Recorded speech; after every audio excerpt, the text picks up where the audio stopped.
So, did you ever want to boost your Godot UI animations, make them more snappy or more visually interesting, all without a single line of code?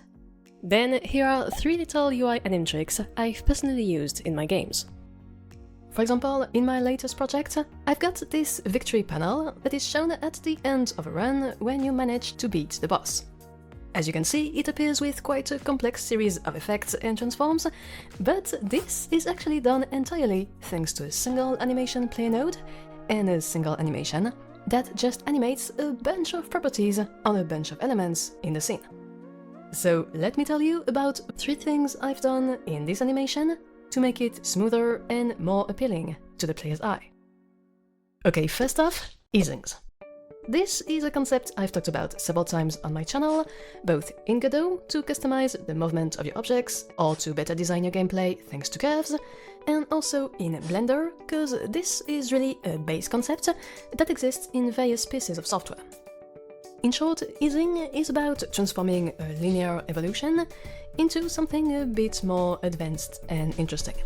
So instead of having your value steadily increase or decrease over your value range, you make its changes slow down or speed up in some places, which can help you create a more organic and lifelike movement, or on the contrary, a more bouncy and cartoony feel. Okay, so let's focus on the scaling effect I applied on my main panel node, so this line here in the anim tracklist. I'll just toggle off and hide everything else for now. Okay, so this is the node we're animating, and if I scrub through the animation, you see that it simply grows from a null scale to its real scale over less than a second, but there is actually a little bouncy effect at the end. For this, you needed to do 2 things. First, on this animation track, I'm using a cubic interpolation mode.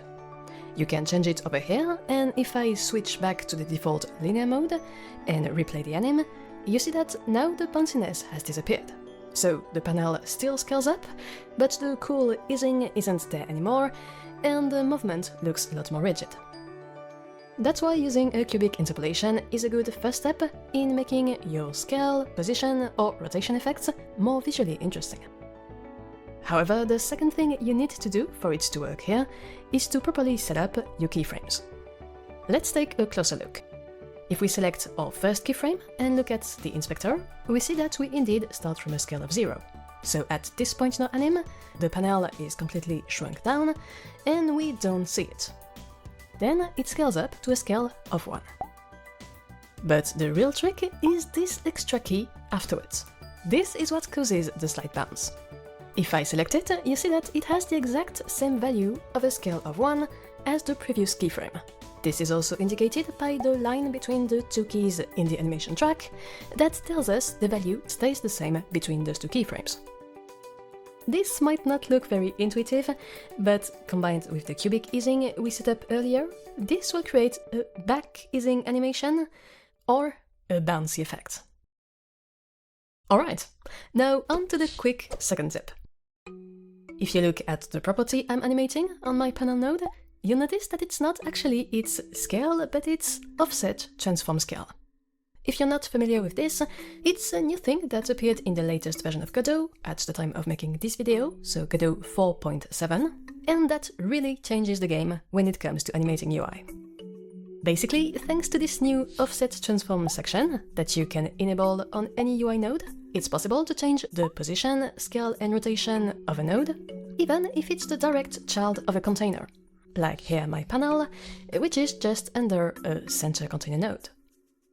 Before Godot 4.7, because by default container nodes autoplace and autosize their children to make your interface responsive, you'd have needed some intermediate control anchor to escape from those constraints. But now, in Godot 4.7, you can just enable this offset transform property and then play around with the offset transform equivalence of the normal parameters to directly animate your element.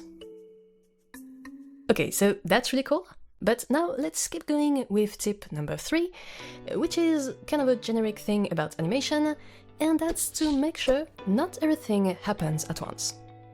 So I'm going to re-enable every track in my anim and replay it, And you'll notice that even though a good amount of things are moving, or rotating, or scaling up, or fading in, they don't all change at the exact same moment. Instead, there are little delays and offsets in my anim case that ensure little cascading effects. Just for reference, compare this with the same element anims, but all stacked together. It still works overall, but it's a lot more confusing to the eye, and you can't really appreciate everything that's going on. So yeah, delaying some animations and having your different effects cascade a bit can go a long way in making your animes shine. And there we go! You now know a few tricks to create pretty cool animations for your interfaces, with a bunch of things happening together, sometimes with a bit of cascading, some nice easings for bounciness, for more advanced effects. I really hope you liked this tutorial. Be sure to react in the comments and to subscribe to the channel to get more videos. And of course, a huge thank you to my Patreon members for the support, and a big thanks to you for watching. And as always, take care.